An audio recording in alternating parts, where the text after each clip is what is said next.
PGT और TGT की तैयारी करने वाले हमें जितने भी हमारे भाई बहन हैं उनको हमारा प्यार भरा नमस्कार। और आज हम लोग बात कर लेते हैं इन्हीं कंटिन्यूएशन के क्वेश्चंस की जो हमारी सीरीज चल रही थी। इसी सीरीज में चले आते हैं आगे। फिर हम 20 क्वेश्चन का स्लॉट आपको दे रहे हैं। बहुत ही इंपॉर्टेंट क्वेश्चन नंबर 1 जो आपके लिए बहुत इंपॉर्टेंट होगा। क्वेश्चन नंबर 1 का मतलब है यहाँ पर 21 से हम गिनेंगे। अगर आपसे पूछा गया कि Raoult law is mathematically expressed, तो यहाँ पर मैं लिख देता हूँ राउल्ट्स लॉ को जो मैथमेटिकली पूछा गया है। Raoult's law is mathematically Raoult's law is mathematically expressed यानी कि मैथमेटिकली इस लॉ को कैसे एक्सप्रेस किया गया है, जिसमें पहला ऑप्शन आपके सामने दिया गया है P naught minus P upon P not is equal to N upon N plus capital N. ये एक फार्मूला दिया हुआ है। दूसरा आपको पता होना चाहिए formula P naught minus P upon P not is equal to capital N और नीचे एन प्लस एन दिया है। सी ऑप्शन आपको दिया है यहां पर पी नॉट प्लस लगा दिया इन्होंने, P upon P not is equal to N upon N plus N दे दिया। और डी ऑप्शन आपको दिया है P minus P not upon P not is equal to N upon N plus N. यानी अब आपके सामने ये डिसीजन आपको लेना है कि आंसर क्या होगा। तो सभी लोगों ने क्लास 12th में ये क्वेश्चंस कराए हैं, उन क्वेश्चन को पढ़ा गया है। तो मैं यहां पर आपको सलाह दूंगा कि आप जानते हैं कि राउल्ट्स लॉ के अकॉर्डिंग क्या होता है कि रिलेटिव लोअरिंग यानी कि delta P upon P not is directly proportional यानी कि इज इक्वल टू कर दो, हटा दो, is equal to the mole fraction of its solute. तो सॉल्यूट में अगर x2 की वैल्यू रखते हैं तो यहाँ भाई सॉल्यूट ऊपर आता है और नीचे n प्लस n आ जाता है। तो इसका मतलब हमारा यहाँ पर जो ऑप्शन आ रहा है वो ऑप्शन नंबर 1 हमारा राइट आ रहा है। यानी इसके अकॉर्डिंग अगर क्वेश्चन के अकॉर्डिंग देखते हैं तो ए ऑप्शन हमारा बिल्कुल ही राइट ऑप्शन है। तो बहुत ही अच्छा क्वेश्चन, सिंपल क्वेश्चन भी कह सकते हो, टिपिकल क्वेश्चन नहीं है, सिंपल क्वेश्चन है, लेकिन आंसर आपको ये वाला यहाँ पर लगाना पड़ेगा। बहुत ही बेहतरीन क्वेश्चन के साथ आप हैं और ऐसे क्वेश्चन अगर आपको मिलते हैं तो फिर ये मान के चलिए कि आपके लिए बहुत ही इजी होते चले जाएंगे। तो क्वेश्चन नंबर 21 के बाद 22 पे चले जाइए, क्वेश्चन नंबर 22। तो यहां पर मैं क्वेश्चन नंबर 22 की बात करता हूं कि आखिरकार क्वेश्चन नंबर 22 हमारे सामने क्या है। यानी यहां क्वेश्चन है कि DsP2 यानी क्वेश्चन में दिया है कि DsP2 हाइब्रिडाइजेशन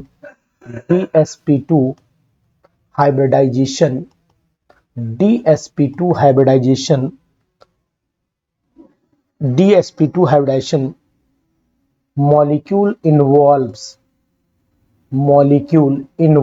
यानी मॉलिक्यूल में कौन सी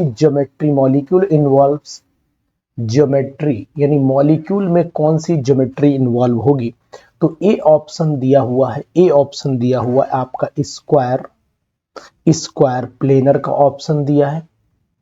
बी ऑप्शन जो आपका दिया हुआ है वो है टेट्राहेड्रल का ऑप्शन दिया है।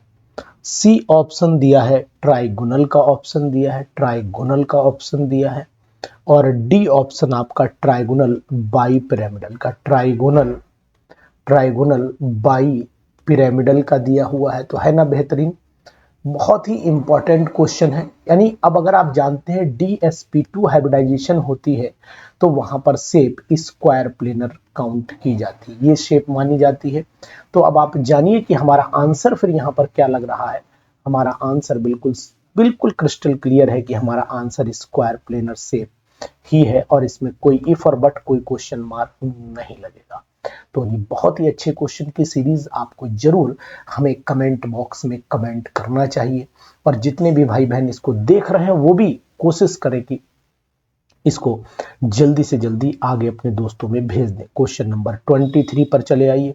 Again very important question. इस क्वेश्चन को भी हम लोग समझते हैं कि आखिरकार ये रिएक्शन कौन सी पूछी, यानी ये रिएक्शन दे दी गई ये रिएक्शन आपके सामने है।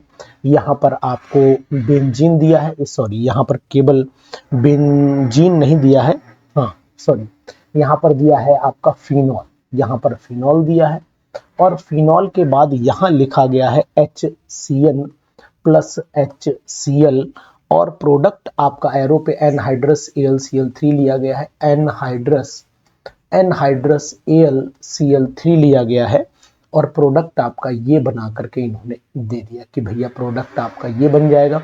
यहाँ OH लगा है, यहाँ CHO आ गया है। अब आंसर में दिया है कि पहला ऑप्शन आपका नाम दिया है कि क्या ये पर्किन रिएक्शन है, क्या ये पर्किन रिएक्शन है।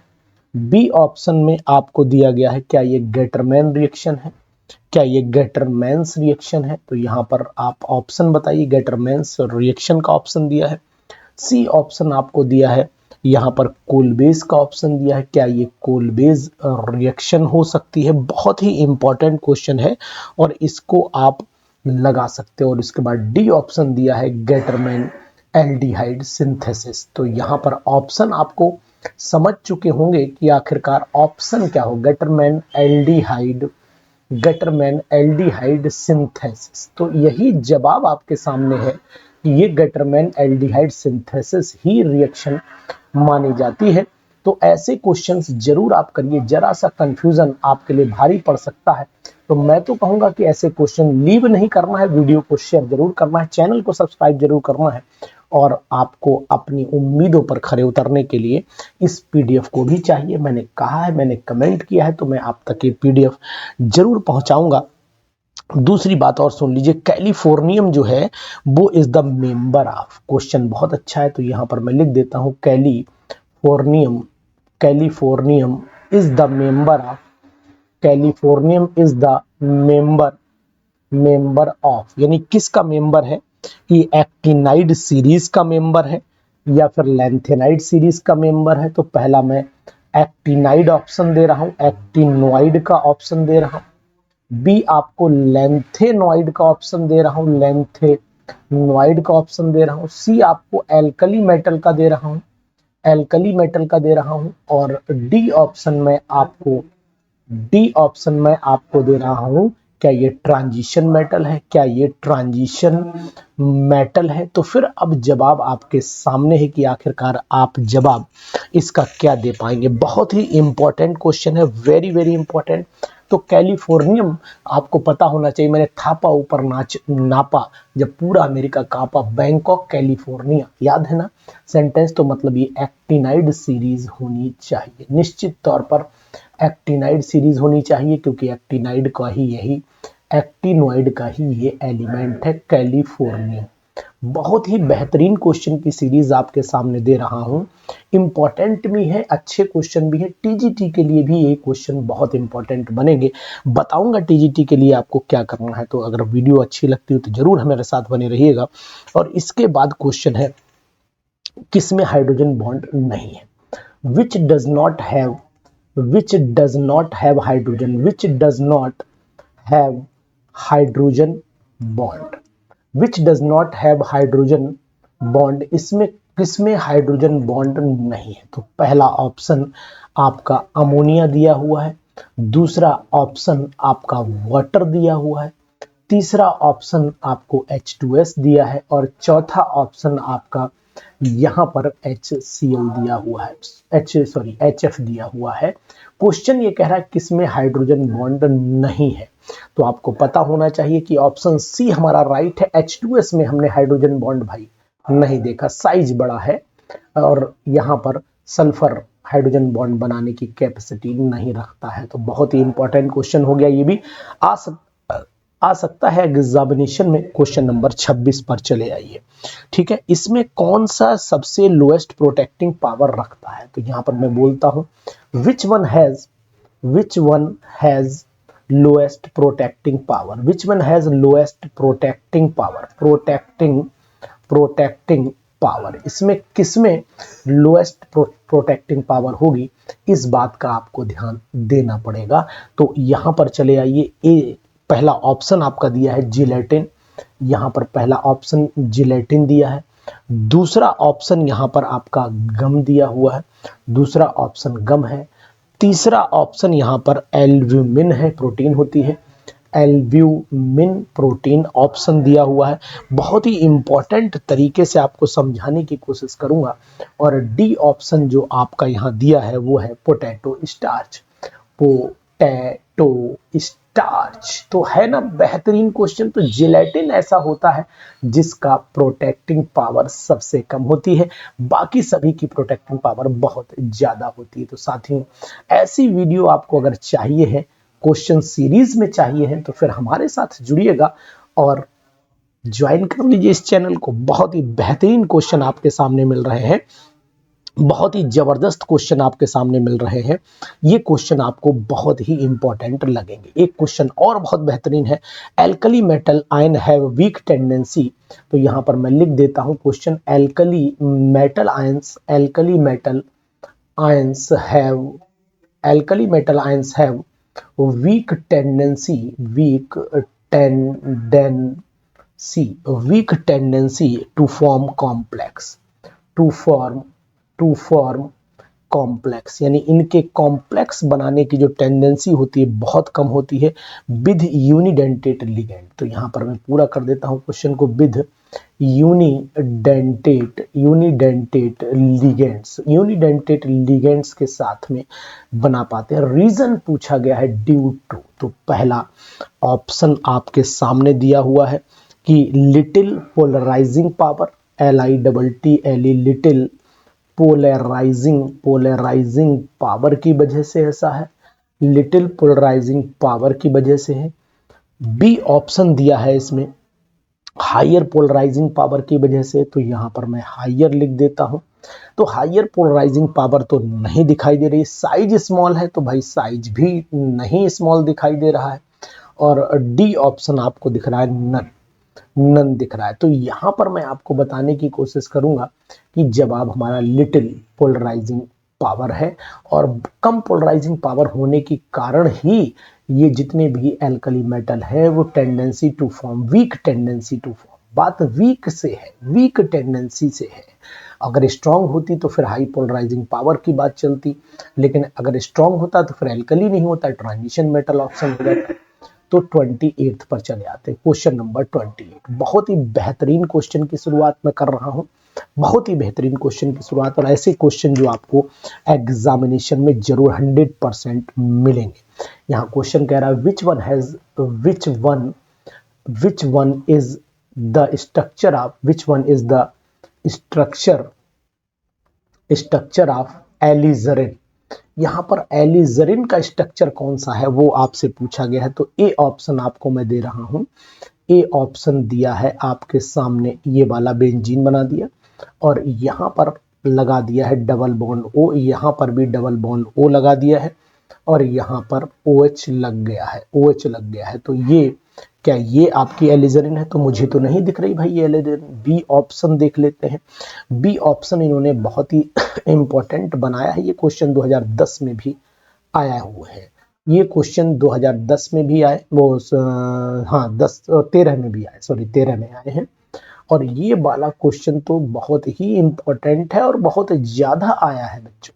तो यहां पर आ जाइए, ये एलिजरिन है, ये एलिजरिन है, बहुत ही इंपॉर्टेंट है और इसको आप छोड़ना नहीं, किसी कीमत पर नहीं छोड़ना है कि एलिजरिन का स्ट्रक्चर ये है। सी पार्ट पर चले आते हैं।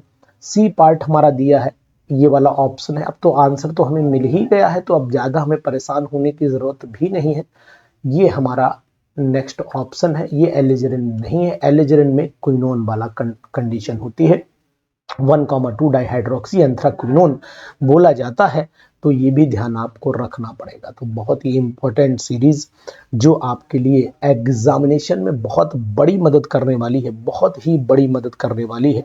तो मैं तो कहता हूं ऐसे क्वेश्चन को आप बिल्कुल छोड़िए मत, बिल्कुल मत छोड़िए, बिल्कुल मत छोड़िए। अगर आप छोड़ रहे हैं तो फिर मान के चलिए आप अपने साथ अन्याय कर रहे हैं। तो ऐसे क्वेश्चन अगर आप छोड़ते हैं तो फिर आप अन्यायी बनेंगे एग्जामिनेशन में। तो मैं तो कहता हूं यहाँ पर ऑप्शन नंबर बी पर टिक कर लीजिए।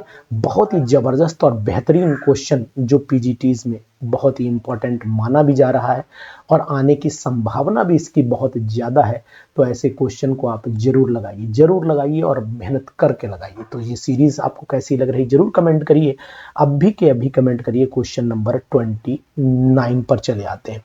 29 भी क्वेश्चन बहुत आता है। Which one has the represent the Schrodinger equation. तो SCHRO Schrodinger DINGER Schrodinger equation इसमें से कौन सी है?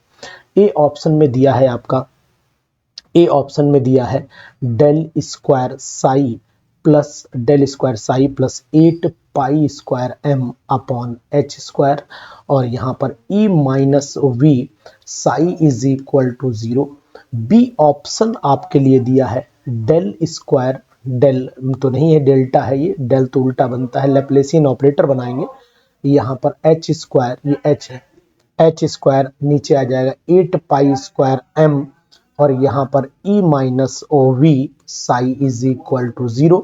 सी ऑप्शन की अगर मैं बात करता हूँ तो delta square psi plus 8 pi square m upon h square, यहाँ पर e minus V psi is equal to 0। तो ये तीनों इक्वेशन तो मुझे नहीं दिखाई दे रही हैं, डी ऑप्शन जरूर देखेंगे कि भैया डी ऑप्शन क्या दिया। डी ऑप्शन दिया है यहाँ पर डेल स्क्वायर और नीचे अपॉन में साई, ये तो कतई नहीं हो सकता, 8 pi square m upon h square, और यहाँ पर e minus V psi is equal to 0। तो ऑप्शन यहाँ पर डिस्टर्ब है।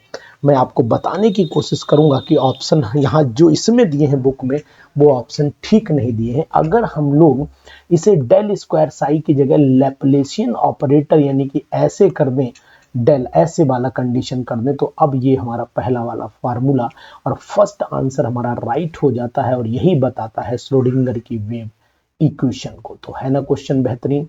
ऐसे क्वेश्चन जरूर करें और आप इसको ध्यान भी दें कि ऐसे क्वेश्चन हमारे लिए बहुत ही फायदेमंद होंगे। ऊपर 8 पाई स्क्वायर m होता है और नीचे h स्क्वायर होता है, यही एक फार्मूला है जो आपको रिप्रेजेंटेशन देता है। बहुत ही अच्छा क्वेश्चन, बहुत ही इंपॉर्टेंट क्वेश्चन।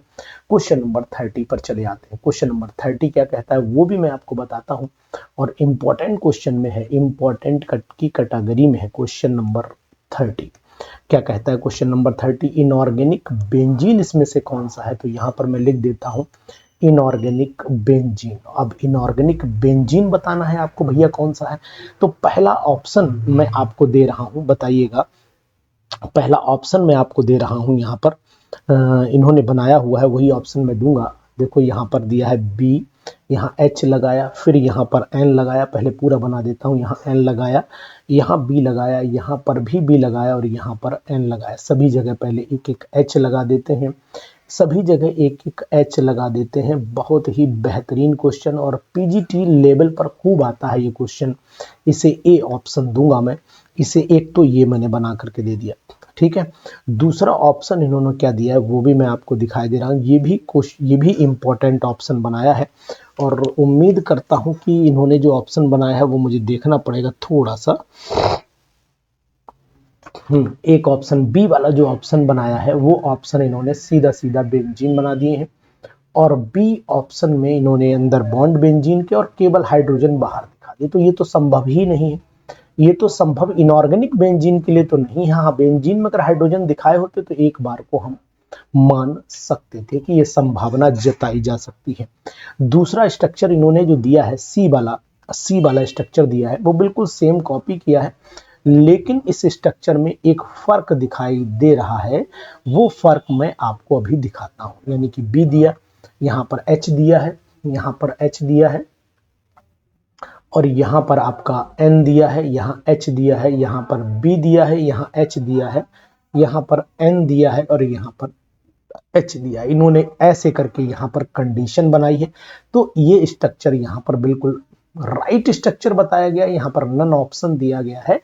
तो ये स्ट्रक्चर जो है वो इनऑर्गेनिक बेंजीन, जिसे बोराजाइन के नाम से भी आप लोग जानते हैं कि सर ये बोराजाइन भी है। तो ऐसे कोशिश करिए कि ऐसे क्वेश्चन आप जरूर करें और 100% करें।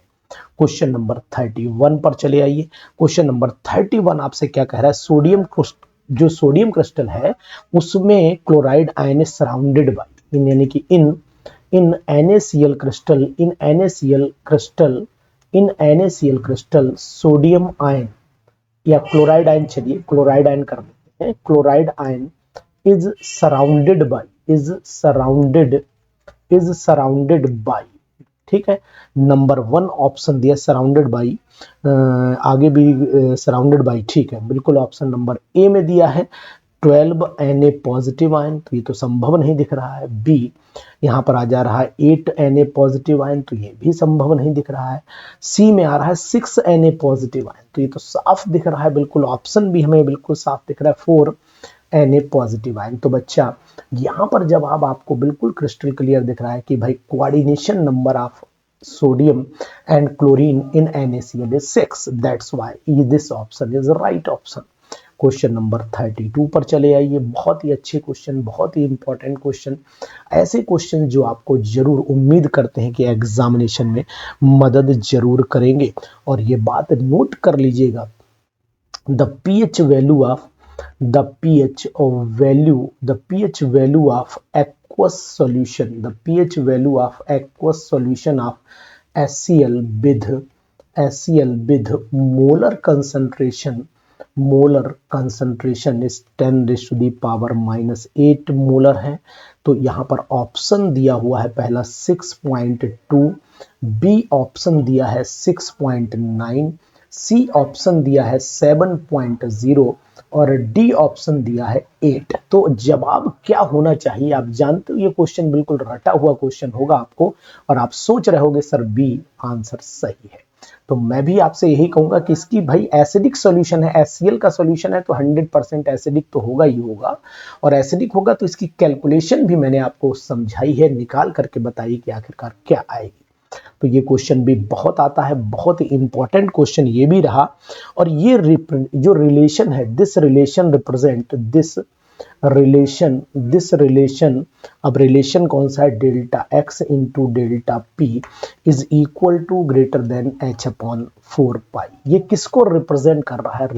दिस रिलेशन रिप्रेजेंट्स की मैं अगर बात करता हूं तो एक ऑप्शन हमारे पास में डी ब्रोगली का है कि क्या ये डी ब्रोगलीज की इक्वेशन है, डी ब्रोगली का इक्वेशन है। तो आगे आप इक्वेशन लिख दीजिए, कोई दिक्कत नहीं है, यहाँ पर डी ब्रोगली की इक्वेशन है। बी ऑप्शन आपके सामने हाइजेनबर्ग, HEISEN हाइजेनबर्ग्स इक्वेशन दिया है, हाइजेनबर्ग्स अनसर्टेनिटी प्रिंसिपल का इक्वेशन का है। सी पार्ट हमारे पास में है, क्या ये श्रोडिंगर है? SCHRODINGER श्रोडिंगर्स इक्वेशन है ये। और या फिर डी ऑप्शन हमारा ये पाउली का लॉ है, पाउली एक्सक्लूजन प्रिंसिपल में है। तो बेहतरीन है क्वेश्चन, और अगर आप जानते हैं तो it is uncertainty principle, Heisenberg का अनसर्टेनिटी प्रिंसिपल की इक्वेशन ये बोली जाती है। तो आप इस पर फटाक से टिक कर लीजिए और इसको सही करके आगे बढ़ जाइए। साथियों, ये है हमारा नया चैनल केमिस्ट्री का मास्टर, और इस केमिस्ट्री के मास्टर पर मैं लगातार आपको नंबर ऑफ क्वेश्चंस की इतनी प्रैक्टिस करा दूंगा कि आप भी सोचेंगे कि वाकई में हमारे एग्जाम तो इसी से क्लियर हो जाएगा। कोई इधर उधर फालतू की इलाहाबाद की कोचिंगों में जाने की जरूरत नहीं है, क्योंकि आप जहां भी जा रहे हैं आपको वो मैटर प्राप्त नहीं हो पाएगा जिसकी आपको उम्मीद है। नेक्स्ट क्वेश्चन देखिएगा, कैरोज एसिड का फार्मूला आपको मैं बताऊंगा H2SO5, B option H2S2O8, C option H2S2O7 और डी ऑप्शन आपका H2SO4। तो आपको पता होना चाहिए कैरोज एसिड का जो फार्मूला है वो क्या है, वो आप जान लीजिए। This is कैरोज acid, this is H2SO5। ये परऑक्साइड बॉन्डिंग रखता है एसिड, और ये आप जानते हैं कि परऑक्साइड बॉन्डिंग वाला जितने भी एसिड हैं उनमें एक मार्शल एसिड है और एक कैरोज एसिड है। तो बहुत ही बेहतरीन क्वेश्चन की सीरीज आपको दे रहा हूं, और ये क्वेश्चन आपको किताबें खरीदोगे तब मिल पाएंगे, उससे पहले नहीं मिलेंगे, ये बात मान लीजिएगा। Oxidation state of chromium in CrO5 में कितनी आएगी? तो पहला ऑप्शन आपका 6 दिया है, दूसरा ऑप्शन आपका प्लस का 10 दिया है, तीसरा ऑप्शन प्लस का 5 दिया है और डी ऑप्शन आपका प्लस का 4 दिया है। तो इसको जानने के लिए हमें CRO5 का बटरफ्लाई स्ट्रक्चर जरूर याद होना चाहिए। और अगर हमें CRO5 का बटरफ्लाई स्ट्रक्चर याद है तो हम ये जानते हैं कि बॉन्डिंग में यहाँ पर -1, क्योंकि परऑक्साइड की बॉन्डिंग है, यहाँ -1, यहाँ -1, यहाँ -2, तो टोटल जो क्रोमियम की ऑक्सीडेशन स्टेट +6 आएगी। तो यहाँ पर जवाब हमारा होना चाहिए प्लस का 6, है ना। बेहतरीन क्वेश्चन। तो ऐसे क्वेश्चन जो अगर आप चाहते हैं करना तो ये चैनल आपको सब्सक्राइब करना पड़ेगा। और जिन लोगों ने भी आज तक सब्सक्राइब किया है चैनल, मैक्सिमम लोग आज पीजीटी लेवल पर बिहार में, झारखंड में मैक्सिमम जगह पर जॉब कर रहे हैं। आप भी जानते हैं कि 100% तो जॉब नहीं मिलती, लेकिन जिन लोगों ने भी इससे मदद ली है उनको जरूर हेल्प मिली है। तो ये जान लीजिएगा, बहुत सारे लोग एक बेटर क्वेश्चन की तलाश में रहते हैं और वो बेटर क्वेश्चन हमारे चैनल पर उपलब्ध हैं, ये बात आप जान लीजिएगा। विच हैज द मैक्सिमम, यहाँ लिख देता हूँ, which has maximum boiling point and melting point. किसका बॉइलिंग पॉइंट और मेल्टिंग पॉइंट यहाँ पर मैक्सिमम है? तो यहाँ पर पहला ऑप्शन, यानी कि पहला ऑप्शन का मतलब बनाया हुआ है, ये इसे फर्स्ट बताया इन्होंने, और इसके बाद इसको इन्होंने यहाँ पर सेकंड बताया है, और यहाँ पर इन्होंने इसे थर्ड बताया है कि 1 2 3 ऐसे करके बनाया, थर्ड बना दिया। तो ये थर्ड मान लीजिए आप, ठीक है, थर्ड है। इनमें सबसे ज्यादा बॉइलिंग पॉइंट किसका होगा? तो मैं आपको बताऊंगा। ब्रांचिंग ऑप्शन जो दिया हुआ है, फर्स्ट ए ऑप्शन दिया हुआ है कि फर्स्ट का होगा, ठीक है। बॉइलिंग और मेल्टिंग दोनों फर्स्ट के होंगे। बी ऑप्शन में इन्होंने फर्स्ट और सेकंड दोनों ऑप्शन दे दिए हैं, और आपके थर्ड में आपको, यानी सी ऑप्शन में इन्होंने केवल फर्स्ट और थर्ड को रखा है, और डी ऑप्शन में इन्होंने सेकंड और फर्स्ट को रखा है। तो मैं आपको बताने की कोशिश करूंगा, मेल्टिंग और बॉइलिंग पॉइंट जो होते हैं वो ब्रांचिंग के इनवर्सली प्रोपोर्शनल होते हैं। तो इनवर्सली प्रोपोर्शनल का मतलब फिर ये तो ब्रांच है ही नहीं इसके अंदर पहले वाले में। जब पहले वाले में ब्रांच नहीं है तो फिर ऑप्शन हमारा यही वाला राइट हो जाता है, ऑप्शन यही वाला हमारा राइट हो जाता है।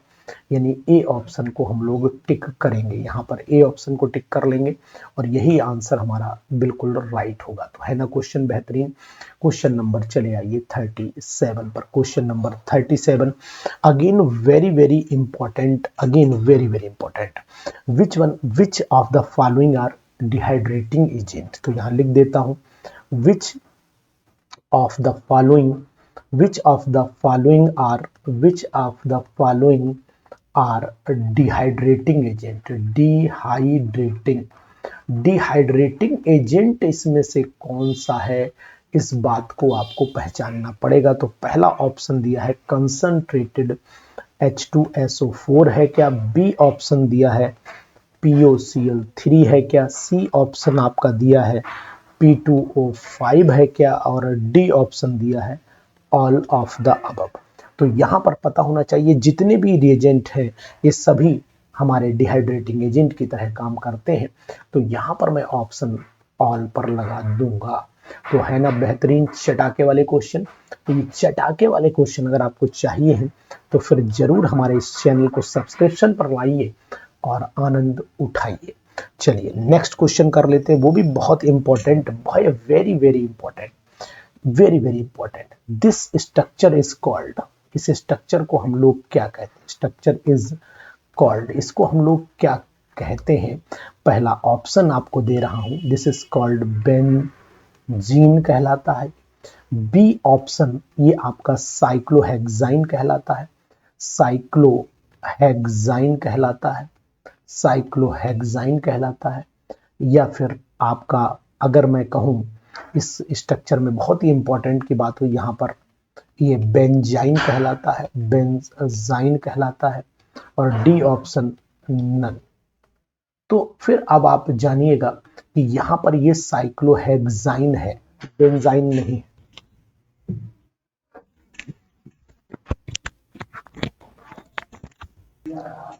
तो अभी तक आपने जो क्वेश्चंस किए वो बहुत ही इंपॉर्टेंट थे। अगर आपको क्वेश्चन अच्छे लगे हो तो कमेंट जरूर करिएगा और चैनल को सब्सक्राइब जरूर कर लीजिएगा। इसके आगे कंटिन्यूटी हम रखेंगे। Thank you.